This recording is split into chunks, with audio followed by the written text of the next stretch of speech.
Raider Nation, what is the deal, man? Once again, it's your guy Panama Fargo, and I'm back to y'all live with another episode of the Raider Rundown. And today, man, we're gonna be talking about the Raiders' top offensive coordinators for 2024, who they can take a look at. My personal preference too. So, without further ado, let's go ahead, get the intro started, and let's get the show cracking.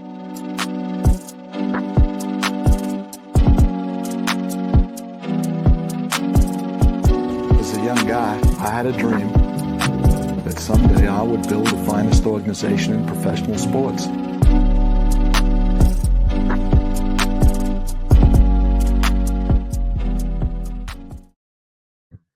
What is the deal, Raider Nation? Once again, it's your guy Panama Fargo. Like I said, you're back for another episode of the Raider Rundown. Make sure you're tapping on the like and on the subscribe button. And please hit on that little notification bell so you get updated whenever I drop episodes like this one right here.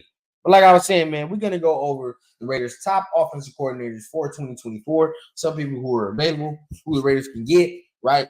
And somebody who can be responsible for bringing the Raiders into a new modern style type of offense, also an explosive type of offense. Something we've been lacking for a couple years now. So I'm ready to get back to the explosive type of offense and something that moves down the field.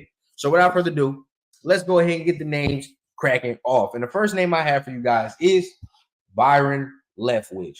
Now, my ass, who is Byron Leftwich? He was the Tampa Bay Buccaneers offensive coordinator the year they won the Super Bowl with Raiders now minority owner, or soon to be minority owner, Tom Brady, right? So there's already a connection there, all right, and we connected the dots from there. But if you go through his coaching career, all right, as a player, he was drafted to the Jacksonville Jaguars, though. First, he was drafted to the Jacksonville Jaguars and had a kind of like a 9-10 year career. He was a backup, moved to multiple spots in the league. So has been around the league a lot. But as a coach, he was with the Arizona Cardinals in 2016 as an intern under Bruce Arians, then got promoted from 2017 to 2018 as the quarterbacks coach to the Arizona Cardinals, still under Bruce Arians.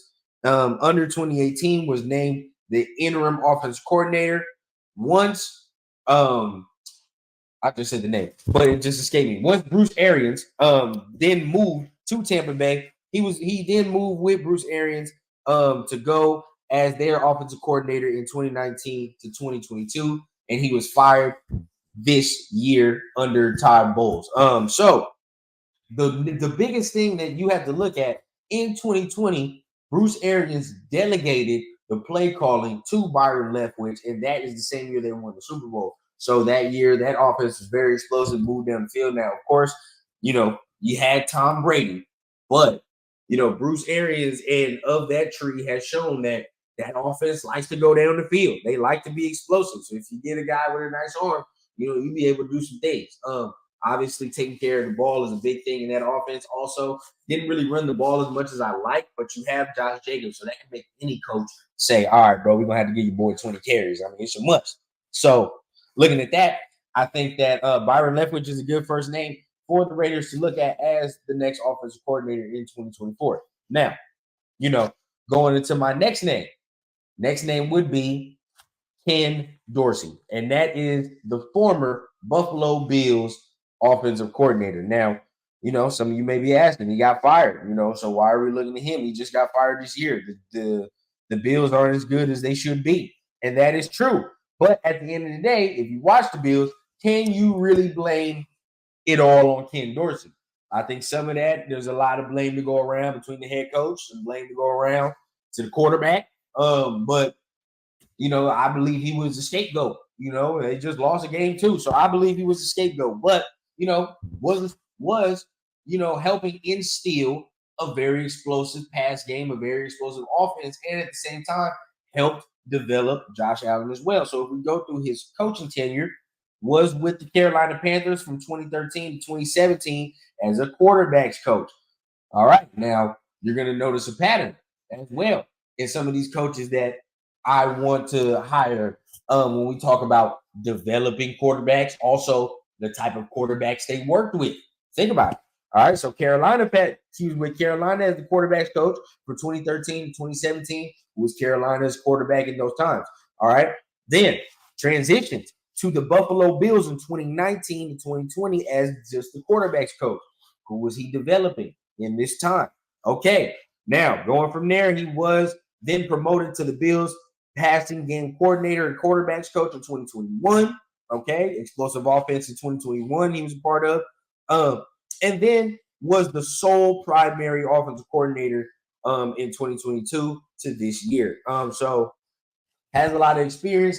And like I said, he's worked with a number of quarterbacks. Those are the mobile variety. And has also helped develop these quarterbacks as well. So this is a guy that you're looking to go into the young quarterback route, which I'm 80% sure that the Raiders are going to go venturing into the young quarterback route in 2024. It's going to get young. So if you have that, you need somebody that's good at development. Who better than Ken Dorsey? He's free out there. He's going to be available. And he'd be able to come in and implement some type of explosive passing game that the Raiders have been lacking for a number of years. So that is my second name. Going into my third name, and that would be Kevin Patullo. Right now, he is the Philadelphia Eagles passing game coordinator and associate head coach. Why do I look at him? Well, just look at the Eagles offense. Look how it looks. All right. And look at the progression Jalen Hurts has taken in his ascension as a passer as well. Somebody, once again, that knows how to develop a quarterback. But if we look at his career history, all right, started off for a number of years at, college, then moved to Arizona to the NFL as a graduate assistant, was with the Kansas City Chiefs from 2007 to 2008 as the offensive assistant and offensive quality control coach, was with the Buffalo Bills from 2010 to 2011 as the offensive quality control coach, stayed there to 2012, got promoted a number of areas with the Titans 2014, with the Jets in 2015, 2016 as the quarterbacks coach, Titans receivers coach, went back to college, then started his, again, ascension in the NFL with the Colts in 2018 to 2019 as their wide receivers coach, got promoted to the pass game specialist in 2020 with the Philadelphia Eagles. Now he got promoted in 2021. He's with them now. But his first 2 years with them, or his first year with him, pass game coordinator. All right. Helped with Jalen Hurts and his development. And then also to the present now was named their pass game coordinator still, but then was named an associate head coach. All right. So this is a guy that's helping establish that Philadelphia culture over there. Something that we desperately need, and somebody that, once again, knows how to develop a quarterback, and that of the mobile variety. Something that I've been preaching that I want in a quarterback if they do not keep Aiden O'Connell. And then from there, you got to have somebody that knows how to work with these mobile type of guys. And these are guys that, we're naming off the list. But I also do have some names for you if we were to keep, Aiden O'Connell. These are some names that probably can work with Aiden as well. So as we venture down, we already got our three. Now we go to Wes Phillips. And as of right now, he is the Minnesota Vikings offensive coordinator. Now, why would we be able to plug him? Maybe so. He might be on the ascension to looking to go get a head coaching spot. But he's in a little predicament right now because he's under Kevin O'Connell. Now, Kevin O'Connell, we all know, is the primary play caller in that Minnesota offense. But we can't say that Minnesota offense is very explosive, right? So, and if you look at what Minnesota was doing before Kirk Cousins got hurt, it was very, very good, all right? But going through his career as a coach, he started at the college route at UTEP, West Texas A&M, Baylor as a quarterbacks coach, then went to the Dallas Cowboys from 2007 to 2010 as quality control offensive assistant coach. Dallas Cowboys, stayed with them for another year from 2011 to 2012 as the offensive line coach, assistant offensive line coach with the Dallas Cowboys again from 2013. All the way, right? And then transitioned to the Washington Redskins to 2014, 2018 as the tight ends coach. Went then to the Los Angeles Rams to 2019 to 2020 as a tight ends coach under McVay. All right, and that's good to know, right? Stayed with the Rams in 2021 as their tight ends coach and their pass game coordinator. So Sean McVay thought enough of him to promote him to the pass game coordinator as well. Then went with Kevin O'Connell in 2022 to right now as their offensive coordinator. So he's moving up the ladder. And this is a guy that, I think that if he wants to have any head coaching thing, which of course he does, then going by himself and creating his own offense that he can be a solely responsible for, I think this is something that will help him in his head coaching ascension. So doing that for us, we be able to get somebody who's been under Sean McVay, Kevin O'Connell, right? These are guys that are good offensive minds. And we be able to pair him with the guy that, as of so far, these are skill sets that he's worked on when we talk about Aiden O'Connell, right? We look at Kirk Cousins, it's pretty much the same type of skill set. Now, I'm not going to say Aiden O'Connell is better than, Kirk Cousins. Of course, I'm not saying that. But we talk about the skill set, pretty much the same thing. So he knows how to work with somebody like that. Also, with the Rams as well, work with certain number of guys like that as well. So with Sean McVay and Kevin O'Connell, these are good offensive minds to learn under once again. And he was a Super Bowl champion. So, a culture of winning is something that we need to bring here, and a culture of explosive offense at the same time, right? Somebody who knows how to push the ball down the field. That's exactly what we're looking for. And all of these guys, that's going to be my main thing. Somebody who knows how to push the ball down the field. And at the same time, be dynamic in the play calling. Don't be just fucking predictable. And that's what the Raiders have been. So the next name I have for you guys would be Zack Robinson. And this is another guy off the Sean McVay tree. Zack Robinson right now is the Los Angeles Rams pass game coordinator and quarterbacks coach. Now, he's been with the Los Angeles Rams his entire coaching career. All right. And he was a player, but his whole coaching career since 2019, he has been with the Los Angeles Rams. But under who? Like I said, Sean McVay. This is a guy that, I really, really highly respect in Sean McVay and his offense and the way he runs things. I love his offense. So if we can get anybody that's plucked from that tree, I like it. And so far, looking at, everybody that's really sprouted from the McVay tree, they're not bad coordinators, right? They're not bad. It's not like Belichick. It's kind of different with the McVay tree. They're not bad, bro. So these are things that I would look for. But in 2019, he was their assistant quarterback coach.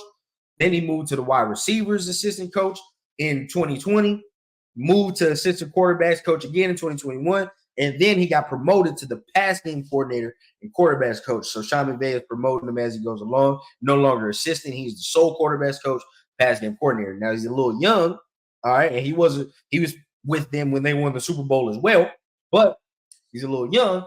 But at the same time, has the McVay tree, has the McVay knowledge. Looks like McVay trusts him to continue to move up the ladder. And look at the quarterbacks he's worked with. Jared Goff, that's one that similar type of skill set to what we talk about now. Matthew Stafford is definitely more athletic than Aiden O'Connell, but not the most mobile. Not the most mobile. So these are things that he might be able to work with. So like I said, we gotta have somebody who knows how to move the ball downfield and move the offense efficiently. And these are names that I'm presenting to you guys. Last name right here would be Frank Smith, and that is right now the Miami Dolphins offensive coordinator. I believe he has the same type of issue that we were talking about with Wes, right? When we were talking about with Wes Phillips, and that is he's under a head coach who is the primary offensive play caller. So you're not going to really get the credit you deserve. You know what I mean? You're not going to get the credit you really deserve as far as the offense goes because your head coach is the head guy calling the plays. But going through his career history, with a number of colleges, Miami, Butler, for a number of years, but then transitioned to the NFL in 2010 as the New Orleans Saints assistant offensive line coach, the Chicago Bears tight ends coach in 2015 and 2017. Then here's where the ties come in. He was with the Raiders from 2018 to 2020 as the tight ends coach. Correct me if I'm wrong, but from 2018 to 2020, is that not when we saw the ascension of Darren Waller? Something to think about, right? Development. But correct me if I'm wrong. But yeah, definitely, I think from 2018 to 2020, the Raiders tight ends coach. So there's the ties there between him and the Raiders, which was with John Gruden as well. Was the Los Angeles Rams run game coordinator and offensive line coach in 2021. And then comes to Miami from 2022 to now as the offensive coordinator. So, we're seeing a guy that has went places. One, has already had them Raider ties. Two, okay, he is part of an explosive offense right now, right? And like I said, we know it's Mike McDaniels calling the plays, but you're under that type of mind, that's going to get you a shot somewhere. So I think definitely, that'd be somebody that I'm looking at as far as coming in here as the offense coordinator. Now, I think that it's going to be hard to pluck him. I think he might stay. This is a name that I think he may damn near get a head coaching spot. But, if not, like I said, he has that dilemma where he's under Mike McDaniels. So he's not really going to get the whole entire bulk of the credit. Now, if he was to come here, craft his own offense, and this offense is successful, now that throws your name in the hat. All right. So these are guys that I'm thinking of. Now, honorable mentions have to be Bo Hardegree. Of course, he's already in the building. And like I said, you got to give him a little bit of a mulligan. I've been saying this the whole time. All right. Got to give him a little bit of a mulligan. Does not have a full training camp or off season full of his own work and his own agenda when we talk about his style of offense. He can't implement none of that. So he's done good week to week trying to scheme and do certain things so we're not predictable, but then there's nothing to fall back on as far as your foundation. He has no foundation built of plays that he likes, things that he will go to in certain situations. He don't have that. So we got to be fair. All right, so that's an honorable mention if they were to stick with Bo Hardegree. Also, we talk about Eric Bieniemy. Yeah, I don't know, maybe a head coaching spot, but people don't seem to fuck with Bo. People don't seem to fuck with Eric Bieniemy. So I don't know what it's going to be right there. That'd be interesting. I would have said Ben Johnson, but Ben Johnson looks to me, he's going to get a head coaching spot. So that'll make sense. The other one would be Brian Johnson. I believe that's his name. And he right now is the Eagles offensive coordinator. So I said Kevin Patullo. But if you were able to get Brian Johnson, he is a guy that also has worked with Jalen Hurts closely. So that would be somebody that I definitely want to acquire. But, y'all let me know down below. How do y'all feel about the name offense coordinators that I just gave y'all? Is there anybody that I did leave off the list? Anybody that you guys are interested in? Anybody that I named today that you had no idea about? So you got to do more research on. Hopefully, man, y'all do more of that, and y'all let me know down below. Make sure you guys are tapping on the like, on the subscribe button. Tonight, 10:30 Eastern, 7:30 Pacific time is Turf and Rundown live show, man. We got a lot of interesting topics to talk about during this bye week, stuff that y'all want to talk about, stuff that we got questions on, and stuff that me and Turf may not agree on. But, hey, we got to get into it all tonight. So it's going to be a very spicy, a very great episode tonight. Make sure you guys tune in for all that. And remember, I always keep it authentic from the clouds to the ground on the Raider Rundown. I need a bad bitch with an accent, serving in peace, still taxing. Just got tapped for the young cash app, moonwalking like a young Mike Jackson. Yeah, shots to the head, ride clean and it's still fuck feds. Realest nigga and it's on my kids, so who the fuck gon' wanna test me, bitch?